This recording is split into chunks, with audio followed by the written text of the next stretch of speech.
दोस्तों नमस्कार। सरल नर्सिंग इस ऑनलाइन प्लेटफॉर्म पे आपका हार्दिक स्वागत है और अभिनंदन है। उम्मीद कर रहा हूँ आप सभी स्वस्थ होंगे। ठीक है, अपने शरीर का ध्यान रखिए और मैं उम्मीद करता हूँ कि आप सरल नर्सिंग इस ऑनलाइन प्लेटफॉर्म से आप जुड़े रहेंगे और ज़्यादा से ज़्यादा इस चैनल को आप शेयर करें, सब्सक्राइब कर रहे हैं। जो एएनएम कर रहे हैं, जेएनएम कर रहे हैं, बीएससी नर्सिंग कर रहे हैं, अपने छोटे भाई बहनों को तक इस चैनल का लिंक भेजिए, सब्सक्राइब कर रही। ठीक है, तो आज अपन ओबीजी की 26वीं क्लास में अपन डिस्कस करेंगे पीपीएच, है ना। बहुत ही इंपॉर्टेंट चैप्टर है ये, एग्जाम की दृष्टि से बहुत इंपॉर्टेंट है और अपनी ये प्रैक्टिकल लाइफ में भी बहुत ही इंपॉर्टेंट है। ठीक है, पीपीएच जिसका फुल फॉर्म होता है पोस्ट पार्टम हेमरेज। ठीक है, वो आज अपन करेंगे डिस्कस कि पोस्ट पार्टम हेमरेज होता क्या है। तो शुरू करते हैं अपन पोस्ट पार्टम हेमरेज, जिसको अपन बोलते हैं PPH. PPH postpartum haemorrhage, है ना। इनका मीन्स क्या होता है? Any amount of bleeding following after birth up to end of puerperium. इसका मीन्स ये होता है कि डिलीवरी के बाद, बच्चा जन्म लेने के बाद, है ना, जन्म लेने के बाद बर्थ से लगाकर और परप्यूरियम पीरियड, है ना, पीपी परप्यूरियम पीरियड, जो कि कितने दिन का होता है? प्रीवियस क्लास में अपन पढ़ चुके हैं कितने दिन का होता है? 6 वीक का। डिलीवरी के बाद और 6 वीक तक, यानी एंड ऑफ परप्यूरियम, यानी परप्यूरियम पीरियड खत्म होने से पहले अगर कोई ब्लीडिंग हो रही है, कुछ भी अमाउंट, एनी अमाउंट, चाहे वो 10 ml से लगाकर 1000 ml तक, कोई किसी भी प्रकार की या किसी भी अमाउंट में अगर ब्लीडिंग हो रही है तो अपन उसको बोलेंगे पोस्ट पार्टम हेमरेज। इसमें और क्या होगा? जो सिस्टोलिक बीपी है वो सिस्टोलिक बीपी क्या हो जाएगी? इंक्रीज नहीं होकर क्या हो जाएगी? डिक्रीज हो जाएगी। और कितनी डिक्रीज हो जाएगी? 70 आ जाएगी। ठीक है, वहीं अपन अगर बात कर रहे हैं अगर पीपीएच के अंदर पल्स रेट क्या हो जाएगी? इंक्रीज हो जाएगी। पल्स रेट क्या हो जाएगी? इंक्रीज हो जाएगी। और पल्स रेट इंक्रीज हो कितनी हो जाएगी? 122 बीट पर मिनट। ठीक है, जो पल्स रेट है, देखो जाहिर सी बात है, अगर बॉडी में किसी भी प्रकार की अगर ब्लीडिंग हो रही है तो हमेशा उस कंडीशन में क्या होता है? मोस्टली कंडीशन में क्या होता है? जो पल्स रेट है वो क्या हो जाती है? इंक्रीज हो जाती है। तो इसमें जो इंक्रीज होगी पल्स रेट वो कितनी होगी? More than 120 beat per minute. तो अपन क्या समझते हैं पोस्ट पार्टम हेमरेज से? कि any amount of bleeding after birth to end of puerperium period, यानी कि जन्म के बाद और 6 वीक के अंदर अगर किसी भी प्रकार की कोई ब्लीडिंग हो रही है तो उसको अपन बोलेंगे पीपीएच पोस्ट पार्टम हेमरेज। और अमाउंट चाहे कुछ भी हो सकता है, चाहे वो 10 ml की हो, चाहे 100 ml की हो, लेकिन ब्लीडिंग हो रही है तो उसको अपन कैटेगरी में कौन सा करेंगे? पोस्ट पार्टम हेमरेज, है ना। वापस देखो डिस्कस करते हैं। देखो बर्थ टू 6 वीक या एंड ऑफ परप्यूरियम पीरियड।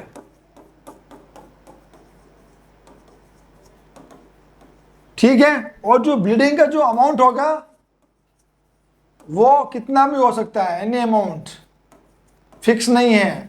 बस ब्लीडिंग हो रही है, इट मींस ब्लीडिंग हो रही है और इस ड्यूरेशन के अंदर हो रही है, बर्थ टू 6 वीक, तो वो क्या होगा? पीपीएच। और अपन अगर और बात करें, अगर सिस्टोलिक जो बीपी होगी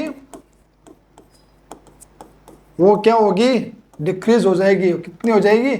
70 mm ऑफ HG। बीपी का जो यूनिट कितना होता है, मात्रा क्या होता है? mm of HG। एग्जाम अक्सर इसके यूनिट को लेकर भी क्वेश्चन आ चुके हैं।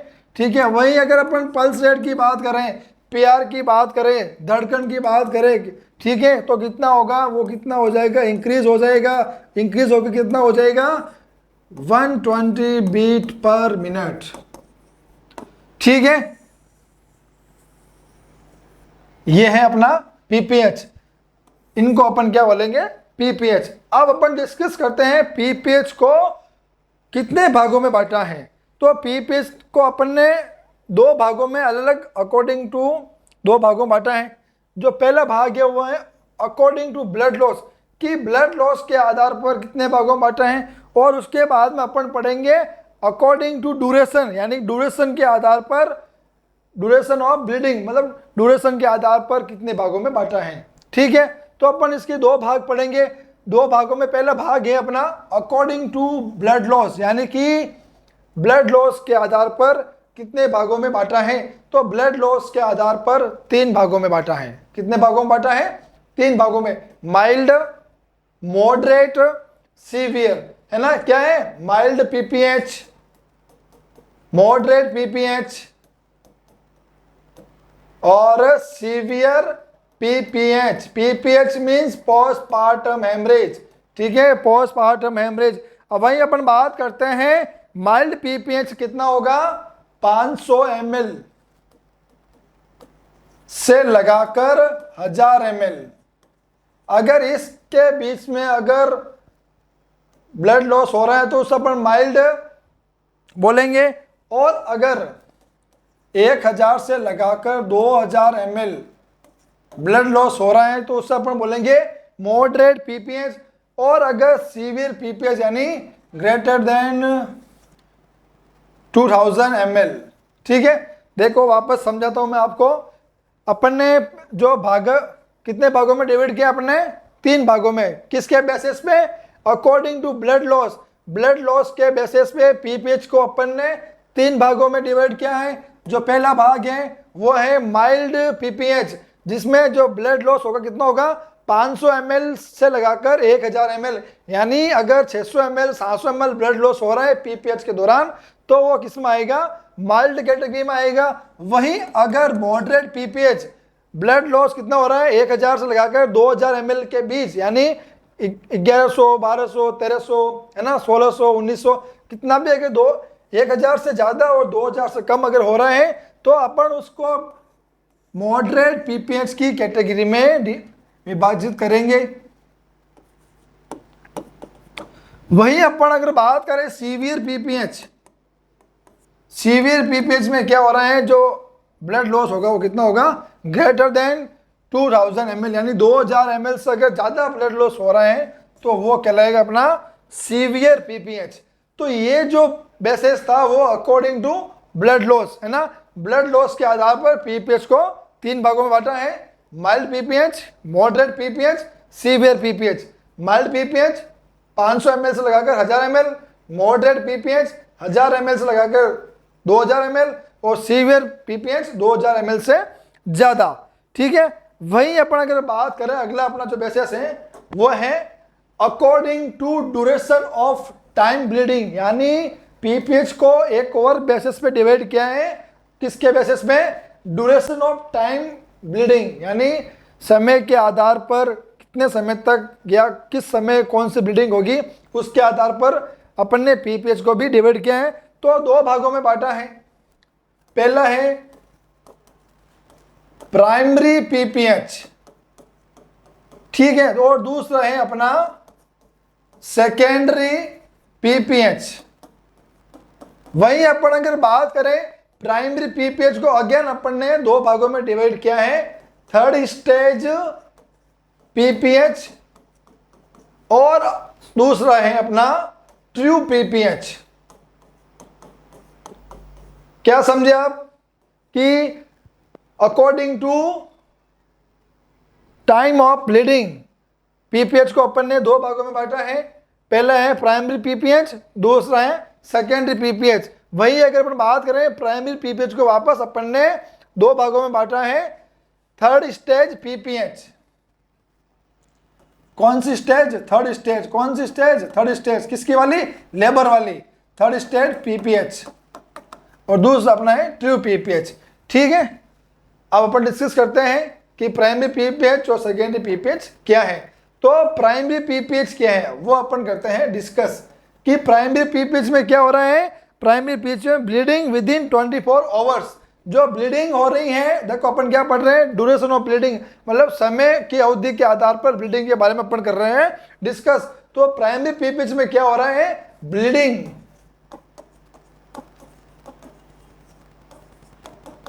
With in 24 hours. अगर डिलीवरी के बाद 24 घंटे के अंदर अगर ब्लीडिंग हो रही है तो उसको अपन बोलेंगे प्राइमरी पीपीएच। अब अपन ने प्राइमरी पीपीएच को दो भागों में बांटा है, थर्ड स्टेज पीपीएच और ट्रू पीपीएच। ठीक है, अपन बात करते हैं थर्ड स्टेज पीपीएच। इसमें क्या हो रहा है, ब्लीडिंग तो हो रही है। ठीक है, इसमें क्या हो रहा है, ब्लीडिंग हो रही है, ब्लीडिंग आफ्टर डिलीवरी, और इसमें कंडीशन डाल दी है and before expulsion of placenta. ठीक है, इसमें क्या हो रहा है, थर्ड स्टेज पीपीएच में क्या होता है, थर्ड स्टेज पीपीएच में क्या होता है कि अपन क्या करते हैं, एक्सपल्सन करते हैं किसका, प्लेसेंटा का। लेकिन अब थर्ड स्टेज पीपीएच शुरू हो गई है। ठीक है, लेकिन डिलीवरी तो हो गई है। सेकेंड स्टेज में क्या होता है, बच्चा क्या होता है, एक्सपल आउट हो जाता है, और थर्ड स्टेज अपन क्या करते हैं, प्लेसेंटा का रिमूवल करते हैं। ठीक है, अब थर्ड स्टेज में अगर ब्लीडिंग ज़्यादा हो गई है, ठीक है, बच्चा तो आ गया, लेकिन प्लेसेंटा एक्सपल होने से पहले ही क्या हो गई, ब्लीडिंग हो गई है, बिफोर एक्सपल्सन ऑफ प्लेसेंटा। तो आप क्या समझे इससे, थर्ड स्टेज पीछे से, कि ब्लीडिंग आफ्टर डिलीवरी, कि ब्लीडिंग जो है डिलीवरी के बाद शुरू हो गई है, और बिफोर एक्सपल्सन ऑफ प्लेसेंटा, के प्लेसेंटा एक्सपल नहीं हुआ है, बाहर नहीं आया हुआ है, उससे पहले ब्लीडिंग शुरू हो गई है। वहीं अपन अगर बात करें ट्रू पीपीएच, तो ट्रू पीपीएच में क्या होगा, bleeding after expulsion of placenta up to 24 hours, यानी ब्लीडिंग, अब ये ट्रू है तो ब्लीडिंग तो आफ्टर एक्सपल्सन ऑफ प्लेसेंटा,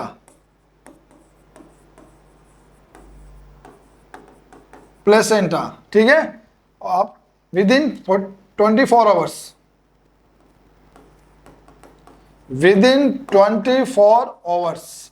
ठीक है, क्या समझे कि थर्ड स्टेज में क्या हो रहा था, प्लेसेंटा क्या है, एक्सपेल आउट नहीं हुआ है और ब्लीडिंग शुरू हो गई है, और ट्रू पीपीएच में क्या हो रहा है, बच्चा भी एक्सपेल आउट हो गया है, और क्या हो गया, एक्सपेल आउट, प्लेसेंटा भी एक्सपेल आउट हो गया, यानी डिलीवरी सेफली हो गई है। उसके 24 घंटे के अंदर अगर ब्लीडिंग हो रही है तो उसको अपन बोलेंगे ट्रू पीपीएच, यानी बच्चा डिलीवर हो गए हैं, एक्सपेल और प्लेसेंट है वो एक्सपेल आउट हो गए हैं। फिर अगर 24 घंटे के अंदर अगर डिलीवरी होती है, सॉरी अगर ब्लीडिंग होती है, तो उसके अपन बोलेंगे ट्रू पीपीएच। ठीक है, अब अपन बात करते हैं, पहले अपन ने डिस्कस कर लिया प्राइमरी पीपीएच, इसके दो भाग अपन ने डिस्कस कर लिए, थर्ड स्टेज पीपीएच और ट्रू पीपीएच। अब अपन डिस्कस करते हैं सेकेंडरी पीपीएच, कि सेकेंडरी पीपीएच क्या होता है। तो सेकेंडरी पीपीएच यानी सेकेंडरी पोस्टमार्टम हेमरेज, इसमें क्या होता है कि 24 hours to end of period of puerperium, यानी जो इसमें सेकेंडरी पीपीएच में क्या होगा, ब्लीडिंग आफ्टर 24 आवर्स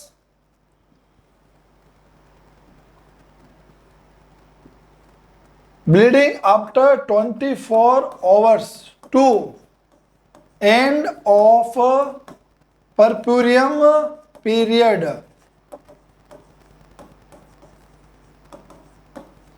क्या समझे इसका मतलब, कि देखो सीधे बात है, अगर प्राइमरी पीपीएच है जो ब्लीडिंग कितने घंटे के अंदर होगी, 24 घंटे के अंदर होगी, और अगर अपन बात करते हैं कि सेकेंडरी पीपीएच में क्या होगा, जो ब्लीडिंग है 24 आवर्स के बाद, और एंड ऑफ परपूरियम पीरियड, और परपूरियम पीरियड कितना होता है, 6 वीक का, 6 सप्ताह का क्या होता है, परपूरियम पीरियड। वही मैं वापस समझा रहा हूँ, 24 घंटों से लगाकर डिलीवरी के बाद 24 घंटों से लगाकर, है ना, विद इन 24 आवर आए तो वो कहलाएगा प्राइमरी पीपीएच, और आफ्टर 24 आवर और एंड ऑफ यानी 6 वीक तक, एंड ऑफ परपूरियम पीरियड यानी 6 वीक तक अगर ब्लीडिंग हो रही है तो वो किस में आएगी, अपने secondary postpartum haemorrhage.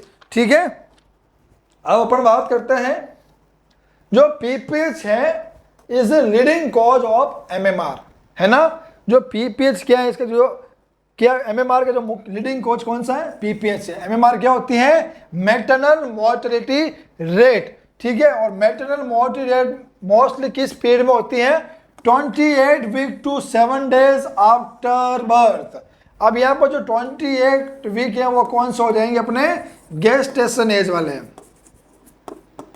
Gestation as, है ना, गर्भाशय के 28 वीक से लगाकर डिलीवरी के बाद 7 दिन तक ये जो पीरियड होता है ये एमएमआर का सबसे लीडिंग पीरियड होता है, पॉजिटिव पीरियड होता है। इसके अंदर एमएमआर होने के ज़्यादा चांसेस रहते हैं। अगर ये पीरियड सेफली से अच्छा हो जाए तो एमएमआर जो है रेट वो क्या होती है, डिक्रीज हो जाती है। ठीक है, और एमएमआर मुख्य रूप से किसकी वजह होता है, पीपीएच की वजह होता है ना, ब्लीडिंग की वजह से क्या होता है, एमएमआर होता है। ठीक है, अब बात करते हैं अपन इसके कोजेस की कि पीपीएच क्यों होता है, उसके क्या क्या कारण है। जो पहला कारण है वो है एटोनिक यूट्रस। एटोनिक है ना, ए मीन्स क्या हो गया यहाँ पर, एब्सेंट है ना, जहां पर भी ए मीन्स आए एब्सेंट। टोनिक मीन्स टोन है ना, टोन यानी कॉन्ट्रैक्शन, जहां पर कॉन्ट्रैक्शन है। अब आगे यहाँ पर लग गया है एटोनिक यानी कॉन्ट्रैक्शन नहीं है। कॉन्ट्रैक्शन नहीं है तो क्या हो गया, soft uterus. Without contraction soft uterus और यूट्राइन टोन एब्सेंट। ठीक है, तो क्या हो जाएगा, पीपीएच होने के पूरे चांसेस हैं। ठीक है, अब देखो कॉजेज ऑफ, अब अपन ने एक तो डिस्कस कर लिया एटोनिक यूट्रस की वजह से पीपीएच होता है। अब एटोनिक यूट्रस होता क्यों है वो भी अपन डिस्कस करते हैं कि एटोनिक यूट्रस किसकी वजह से होता है। जो पहला जो वजह है वो है मल्टीपल प्रेगनेंसी। जो पहली जो वजह है क्या है, मल्टीपल प्रेगनेंसी। जो पहली जो वजह है एटोनिक यूट्रस की वो क्या है, मल्टीपल प्रेगनेंसी, यानी गर्भाशय के अंदर एक से अधिक या 2 बच्चे हैं तो ये क्या कॉज करेगा, एटोनिक यूट्रस। और एटोनिक यूट्रस की वजह से क्या होता है, पीपीएच होता है। ठीक है, अगला है माल न्यूट्रिशन। माल न्यूट्रिशन, अगर जो मदर है वो क्या होगी, माल नरिश होगी तो भी पीपीएच होने के पूरे चांसेस हैं। और माल नरिश होगी तो क्या होगा, एटोनिक यूट्रस भी हो सकता है। ठीक है, ग्रांड मल्टीपेरा, ग्रांड मल्टीपेरा यानी बहुत बार अगर प्रेगनेंसी हो रखी है तो वह भी क्या कोच करेगा, एटोनिक यूट्रस। ठीक है भाई, अगर देखो प्राइमरी ग्रेविडाई मीन्स एक बार प्रेगनेंसी हो रखी है, सेकेंडरी ग्रेविडाई मीन्स 2 बार प्रेगनेंसी हो रखी है। ठीक है, मल्टी ग्रेविडाई मीन्स 3 या ग्रांड मतलब 4 या 4 से अधिक बार है ना, तो उस कंडीशन में क्या होगा, एटोनिक यूट्रस हो जाएगा। और एटोनिक यूट्रस होगा तो क्या कोच करेगा, पीपीएच। क्या अपन क्या पढ़ रहे हैं, कोजेज ऑफ पीपीएच। ठीक है, फिर अपन बात करते हैं over distension of uterus. Over distension of uterus, uterus के अंदर क्या हो जाएगा, ओवर डिस्टेंशन हो जाएगा, ओवर डिस्टेंशन ऑफ यूटेरस। ठीक है, और क्या क्या कॉज हो सकते हैं एटोनिक यूट्रस के। अपन देखो पहला जो कॉज पढ़ रहे थे वो था एटोनिक यूट्रस, कि अगर एटोनिक यूट्रस होगा तो पीपीएच होगा। लेकिन वो भी अपन को जानना जरूरी है कि एटोनिक यूट्रस किस वजह से होता है। ठीक है, फिर अपन देखते हैं और क्या होगा, एनेस्थीसिया। एनेस्थीसिया, अगर डिलीवरी के दौरान किसी प्रकार का एनेस्थीसिया अगर यूज किया जाता है तो भी क्या हो सकता है, एटोनिक यूट्रस हो सकता है। और एटोनिक यूट्रस क्या कोच करेगा, पीपीएच कोच करेगा। ठीक है, और क्या हो सकता है, एपीएच, एंटीपार्टम हेमरेज। जो अपन ये जो टॉपिक है अगली क्लास में डिटेल से डिस्कस करेंगे कि एपीएच क्या होता है, एंटीपार्टम हेमरेज। ठीक है, और प्रोलॉन्ग लेबर, जो लेबर क्या होगा, प्रोलॉन्ग होगा, उसकी वजह से क्या होगा, एटोनिक यूट्रस होगा। और एटोनिक यूट्रस की वजह से क्या होगा, पीपीएच होगा। ठीक है, और एनीमिया, एनीमिया की वजह से भी, एनीमिया की वजह से भी क्या होता है, एटोनिक यूट्रस होता है।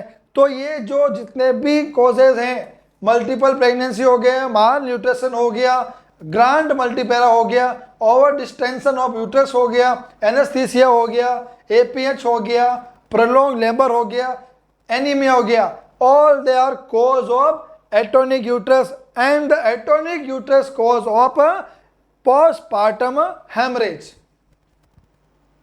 उसके बाद अपन डिस्कस करते हैं अगला जो कॉज है वो है ट्रोमेटिक यूट्रस, यानी किसी प्रकार की अगर ट्रोमा यानी किसी प्रकार की अगर यूट्रस के अंदर इंजरी हुई है तो उसकी वजह से भी क्या हो सकता है, पीपीएच हो सकता है।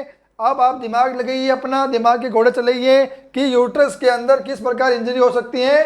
तो यूट्रस के अंदर किस प्रकार इंजरी हो सकती है, जाहिर बात है अगर इंजरी होगी तो ब्लीडिंग भी होगी। अब देखते हैं किस लिए होगी ब्लीडिंग। अगर इंस्ट्रूमेंटल या फोर्सेप डिलीवरी है, अगर डिलीवरी का जो प्रकार है वो इंस्ट्रूमेंटल है या फोर्सेप डिलीवरी है, तो उसकी वजह से क्या हो सकता है, यूट्रस के अंदर इंजरी हो सकती है और ट्रॉमा हो सकता है। उसकी वजह से क्या हो सकता है, ब्लीडिंग हो सकती है। या trauma in genital and track, यानी डिलीवरी के दौरान जेनाइटल ट्रैक के अंदर किसी प्रकार का ट्रॉमा या इंजरी हो जाती है, उसकी वजह से भी पीपीएच हो सकता है। ठीक है, अगर यूट्रस फिर में है, देखो अगर यूट्रस हार्ड है ना, फेयर में है, या वो टेंडरनेस अगर उसमें प्रेजेंट है, तो डिलीवरी के दौरान उसके अंदर ट्रॉमा होने के पूरे चांसेस रहते हैं। अगर देखो अगर वो सॉफ्ट होगा, है ना, कॉन्ट्रैक्शन होगा, उसमें अगर हार्ड नहीं होगा, अगर बच्चा बाहर आएगा तो अपना उसके अंदर स्ट्रेचबिलिटी होगी तो बच्चा इजीली बाहर आ जाएगा। अगर वो कठोर होगा, फर्म होगा, टेंडरनेस उसमें अगर प्रेजेंट होगी तो डिलीवरी के दौरान क्या होगा, वो यूट्रस जो है उसके अंदर क्या हो जाएगा, ट्रॉमा हो जाएगा। ट्रॉमा हो जाएगा तो क्या हो जाएगा, ब्लीडिंग हो जाएगी, और उस ब्लीडिंग को अपन क्या बोलेंगे, पीपीएच, पोस्टपार्टम हेमरेज। अगला जो कॉज है वो है मिक्स कॉज, है ना। मिक्स कॉज में क्या होगा कि जो combination of alternate and combination of, अब इसमें कॉम्बिनेशन होगा, किसका होगा, कॉम्बिनेशन ऑफ अल्टरनेट यूट्रस और ट्रॉमेटिक यूट्रस। यानी इस मिस यूट्रस की जो कॉज है कि जो यूट्रस है वो अटोनिक भी होगा और क्या होगा, ट्रॉमेटिक भी होगा, यानी इंजरी भी होगी उसमें और एटोनिक भी होगा, तो उसको अपन बोलेंगे मिक्स यूट्रस कॉज। ठीक है, तो अपन ने इस प्रकार अपन ने कॉजेज डिस्कस कर लिए कि इनकी वजह से पीपीएच होता है। ठीक है, तो पहला जो कॉज था वो था अटोनिक यूट्रस। अटोनिक यूट्रस के अंदर क्या होता है, जो यूट्रस है वो सॉफ्ट हो जाता है, यूट्राइन टोन क्या होती है, एब्सेंट होती है। अब अटोनिक यूट्रस के कॉज क्या क्या है कि अटोनिक यूट्रस होता क्यों है वो भी देख लेते हैं। मल्टीपल प्रेगनेंसी, मान nutrition, grand multipara, over distension of uterus, है ना, एनेस्थीसिया, एपीएच, प्रोलॉन्ग लेबर और एनीमिया। फिर अपन ने डिस्कस किया ट्रॉमा, ट्रॉमेटिक यूट्रस। इसमें क्या होता है कि जो ब्लीडिंग है वो इंस्ट्रूमेंटल या फोर्सेप डिलीवरी या डिलीवरी के दौरान जेनाइटल ट्रैक्ट में कोई इंजरी हो जाती है, या जो यूट्रस है वो प्रीम हार्ड या टेंडरनेस प्रेजेंट होता है। ठीक है, वही अपन बात करते हैं मिक्स में क्या होगा, मिक्स में दोनों होंगे, ट्रॉमेटिक भी होगा और अटोनिक यूट्रस भी होगा। ठीक है, अब अपन डिस्कस करते हैं sign and symptom. Sign and symptom क्या होंगे एपीएच के, तो जो सबसे बड़ा साइन एंड सिम्टम वो क्या है, ब्लीडिंग। जाहिर सी बात है भाई, अगर देखो डिलीवरी के बाद और एंड ऑफ परप्यूरियम पीरियड तक किसी प्रकार की वेजाइनल ब्लीडिंग हो रही है तो सीधा साधा साइन एंड सिम्टम वो क्या इंडिकेट करेगा, पीपीएच, डिलीवरी के बाद, यानी पोस्टपार्टम हेमरेज। इसके अलावा क्या क्या साइन एंड सिम्टम हो सकते हैं, अटोनिक यूट्रस होगा, ठीक है, जो कॉज होंगे वही साइन सिम्टम होंगे। ट्रॉमेटिक यूट्रस होगा, ब्लीडिंग तो होगा ही होगा, ब्लीडिंग नहीं होगा तो कैसा आप आइडेंटिफाई करोगे। और जो ब्लड प्रेशर है वो कितना हो जाएगा, 70 mmHg, है ना। कौन सा blood pressure, systolic blood pressure. ठीक है, और वही अपन पल्स रेट की अगर बात करें, जो पल्स रेट है वो क्या हो जाएगी, इंक्रीज हो जाएगी, और इंक्रीज हो गया वो कितनी हो जाएगी, 122 बीट पर मिनट हो जाएगी। ठीक है, तो ये हो गए इसके साइन एंड सिम्टम। अब अपन बात करते हैं मैनेजमेंट कि किस प्रकार अपन एपीएच यानी पोस्टपार्टम हेमरेज का मैनेजमेंट करेंगे। तो सबसे पहले अपन मैनेजमेंट करते हैं किसका, थर्ड स्टेज प्राइमरी मैनेजमेंट, है ना। देखो अपन इनका इनका अलग मैनेजमेंट पढ़ेंगे थर्ड स्टेज का, ट्यूब पीपीएच का अलग मैनेजमेंट पढ़ेंगे और सेकेंडरी पीपीएच का अलग मैनेजमेंट पढ़ेंगे। तो सबसे पहले अपन करेंगे मैनेजमेंट किसका, थर्ड स्टेज का मैनेजमेंट करेंगे, फिर अपन करेंगे ट्यूब स्टेज का मैनेजमेंट करेंगे, फिर अपन करेंगे सेकेंडरी पीपीएच का मैनेजमेंट। चलते हैं अपन आगे। थर्ड स्टेज मैनेजमेंट में क्या करेंगे अपन कि सबसे पहले क्या करेंगे, हॉस्पिटलाइजेशन, यानी हॉस्पिटल लेके जाएंगे, हॉस्पिटलाइजेशन करेंगे। हॉस्पिटलाइजेशन करने के बाद अपन क्या करेंगे, आईवी लाइन शुरू कर देंगे सीधा। किसी प्रकार का बॉडी में अगर फ्लूइड लॉस हो रहा है तो अपन क्या कर देंगे, IV line start, IV fluid शुरू कर देंगे। आईवी फ्लूइड शुरू करने के बाद अगर ब्लड लॉस अगर ज़्यादा हुआ है तो अपन क्या करेंगे, बीटी, है ना, इफ नीडेड, अगर ज़्यादा ब्लड लॉस हो गया है तो, ठीक है। फिर अपन क्या करेंगे, ऑक्सीजन एडमिनिस्ट्रेशन, यानी ब्लड लॉस अगर ज़्यादा हो रहा है तो बॉडी में ऑक्सीजन की सप्लाई है जो वो क्या हो जाएगी, कम हो जाएगी। तो अपन क्या करेंगे, administration of oxygen, administration of oxygen if needed. ये काम तो आपको सभी में करना है, चाहे सभी पीपीएच का कोई सा मैनेजमेंट हो। सबसे पहले हॉस्पिटल, उसके बाद आईवी लाइन शुरू करनी है। अगर ज़्यादा ब्लड लॉस हुआ है तो इमीडिएट आपको बीटी ट्रांसफ्यूजन शुरू करना है इफ नीडेड, और अगर ब्लड लॉस और ज़्यादा हो रखा है तो ऑक्सीजन भी साथ में देनी है, ठीक है। फिर अपन इसका जो मैनेजमेंट है दो प्रकार से पढ़ेंगे अपन कि प्लेसेंटा सेपरेटर, प्लेसेंटा सेपरेटर और placenta not separator, placenta not separator, ठीक है। अगर प्लेसेंटा सेपरेट हो गया है, अगर प्लेसेंटा अगर सेपरेट हो गया है तो अपन क्या करेंगे, फंडल प्रेशर देंगे और कंट्रोल कॉन्ट्रैक्शन द्वारा रिमूव कर देंगे, ठीक है, ठीक है। क्या करेंगे अपन, फंडल प्रेशर देंगे, फंडल प्रेशर देंगे और कंट्रोल कॉन्ट्रैक्शन, है ना, कंट्रोल कॉन्ट्रैक्शन द्वारा इसको क्या करेंगे, रिमूव करेंगे। तो क्या होगा, जो प्लेसेंटा है वो क्या हो जाएगा, सेपरेट हो जाएगा, ठीक है। और अगर प्लेसेंटा अगर सेपरेट नहीं होता है फंडल प्रेशर से, कंट्रोल कॉन्ट्रैक्शन से, अगर प्लेसेंटा अगर सेपरेट नहीं होता है तो अपन क्या करेंगे, मैनुअली उसको अपन करेंगे रिमूवल, यानी मैनुअली इसको अपन क्या करेंगे, रिमूवल, मैनुअली रिमूवल, ठीक है। मैनुअली रिमूवल करेंगे यानी वो स्पॉन्टेनियसली बाहर नहीं आएगा फंडल प्रेशर से और कंट्रोल कॉन्ट्रैक्शन से, उसको अपन मैनुअली रिमूवल करेंगे अंडर द जनरल एनेस्थीसिया, जीए, है ना, जनरल एनेस्थीसिया अपन देख के अपन उस प्लेसेंटा को क्या करेंगे, रिमूवल करेंगे, है ना, manually removal under general anaesthesia then separate, ठीक है। ये सारा काम करने के बाद अपन को क्या करना है, अपन को करना है कि कॉन्ट्रैक्शन आपको क्या करने हैं, शुरू करवाने हैं, ठीक है। आपने अगर मैनुअली अगर उसको रिमूव किया है या कंट्रोल कॉन्ट्रैक्शन अगर आपको शुरू किया है, अगर रिमूव किया है प्लेसेंटा को, फिर उसके बाद में आपको क्या करना है, कॉन्ट्रैक्शन भी वापस आपको शुरू करवाना है। अगर कॉन्ट्रैक्शन होगा तो जो यूट्राइन जो आर्टरी है, जो वेसल्स है, वो किसके अंदर होती हैं, मिडिल लेयर ऑफ यूट्रस। तो कॉन्ट्रैक्शन होगा तो कहीं ना कहीं वो कोलैप्स हो जाएगी, तो ब्लीडिंग क्या होगी, स्टॉप हो जाएगी। और अगर कॉन्ट्रैक्शन नहीं होगा, है ना, तो ब्लीडिंग क्या होगी, कंटिन्यू होगी। तो कॉन्ट्रैक्शन के लिए अपन आईवी देंगे, शुरू करेंगे अपन आईवी ऑक्सीटॉक्सिन, आईवी ऑक्सीटॉक्सिन अपन करेंगे, शुरू करेंगे, ठीक है। और किस में डालेंगे, 500 ml NS के अंदर, ठीक है। फिर जो रेट होगी वो होगी क्या होगी, 60 ड्रॉप पर मिनट, ठीक है। फिर अपन यूट्राइन कॉन्ट्रैक्शन क्या हो जा, शुरू हो जाएगा, यूट्राइन जो कॉन्ट्रैक्शन है वो क्या हो जाएगा, शुरू हो जाएगा। आईवी ऑक्सीटोसिन शुरू करने के बाद क्या हो जाएगा, यूटेराइन कॉन्ट्रैक्शन शुरू हो जाएगा, प्रोड्यूस यूटेराइन कॉन्ट्रैक्शन।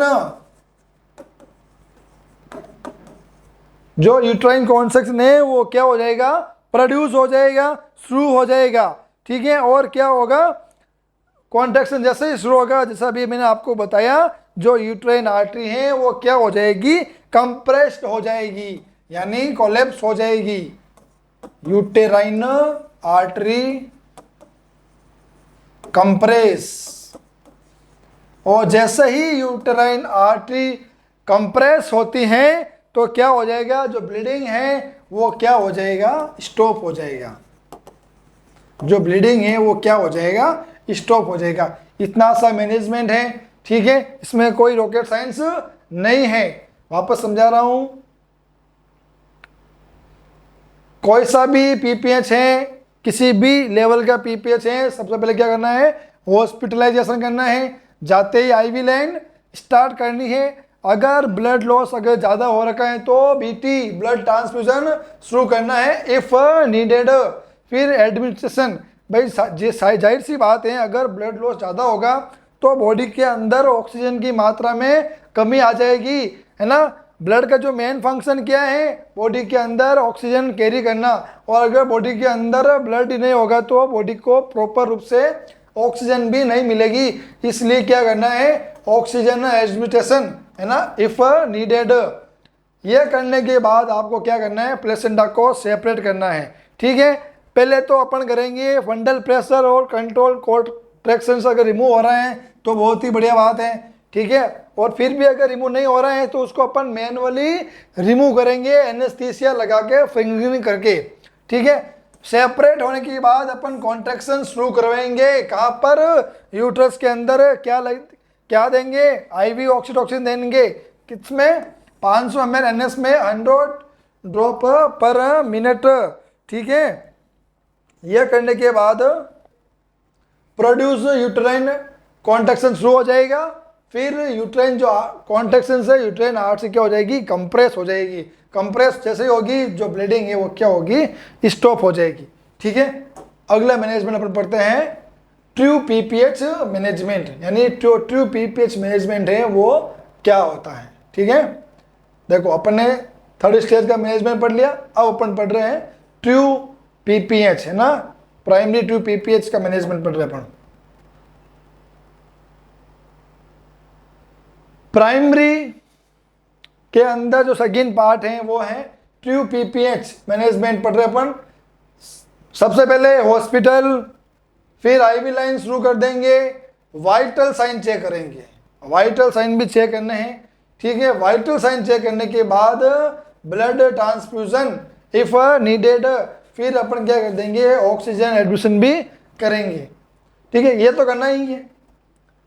फिर क्या करेंगे अपन, यूट्रस की क्या करेंगे, मसाज करेंगे, यूट्रस की क्या करेंगे, मसाज करेंगे। और आईवी ऑक्सीटोसिन और अर्गोमेट्रिन की जो मात्रा होगी वो होगी 0.5 mg, और मिथार्जिन की जो मात्रा होगी 0.25 mg।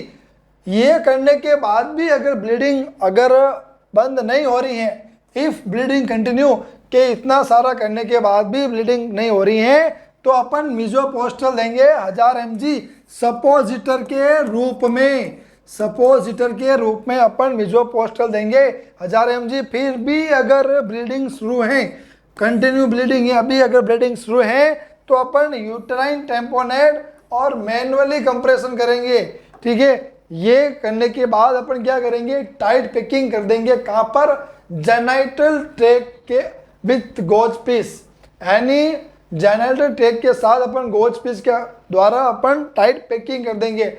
और उसके बाद भी अगर ब्लीडिंग नहीं हो रही है, कम नहीं हो रही है, फिर भी ब्लीडिंग चालू है, तो अपन क्या करेंगे, यूट्राइन आर्ट का क्या कर देंगे, लिंकेज कर देंगे, क्या कर देंगे, लिंकेज कर देंगे। और फिर भी अगर ब्लीडिंग कंटिन्यू है, फिर भी अगर ब्लीडिंग चालू है, तो अपन क्या कर देंगे, हिस्टेक्टोमी कर देंगे, ठीक है। ये हो गया अपना कौन सा, ट्रू पीपीएच का मैनेजमेंट। वहीं अपन बात करते हैं सेकेंडरी स्टेज पीपीएच मैनेजमेंट। सबसे पहले सेकेंडरी स्टेज पीपीएच कब होता है, डिलीवरी के 24 घंटे के बाद और एंड ऑफ परफ्यूम पीरियड, यानी 24 घंटे के बाद और 6 वीक तक अगर ब्लीडिंग हो रही है तो उसको सेकेंडरी पीपीएच बोलेंगे। और अपन डिस्कस करते हैं सेकेंडरी पीपीएच का मैनेजमेंट, ठीक है। रिटेन बिट्स ऑफ प्लेसेंटा, ठीक है ना, कि प्लेसेंटा के कुछ बिट्स हैं जो रिटेन रह जाते हैं, उसकी वजह से भी क्या हो सकते हैं, ब्लीडिंग हो सकती है। इन्फेक्शन और इरिटेशन रिजल्टिंग ब्लीडिंग, अगर यूट्रस के अंदर किसी प्रकार का इन्फेक्शन या इरिटेशन हो रहा है तो भी उसका जो परिणाम स्वरूप क्या होगा, ब्लीडिंग शुरू हो जाएगी, ठीक है। फिर इसका जो ट्रीटमेंट है वही अपना जो मेथार्जिन है और अर्गोमेट्रिन अपन देंगे, ठीक है। वही अपन एक्सप्लोजन कर देंगे किसका, जेनिटल ट्रैक्ट, और remove the part of placenta, यानी जेनिटल ट्रैक्ट के अंदर अपन प्योर रूप से उसका क्या कर देंगे, एक्सप्लोजन कर देंगे, और जो प्लेसेंटा का जो पार्ट्स हैं जो कुछ रह गए हैं उसको क्या कर देंगे, अपन रिमूव कर देंगे।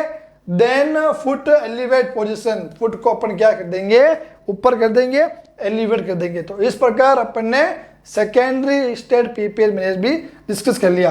तो आज की क्लास में अपन ने डिस्कस किया है एपीएच, पीपीएच, ठीक है, पोस्टपार्टम हेमरेज, और अगली क्लास में अपन डिस्कस करेंगे एंटीपार्टम हेमरेज, ठीक है। धन्यवाद दोस्तों।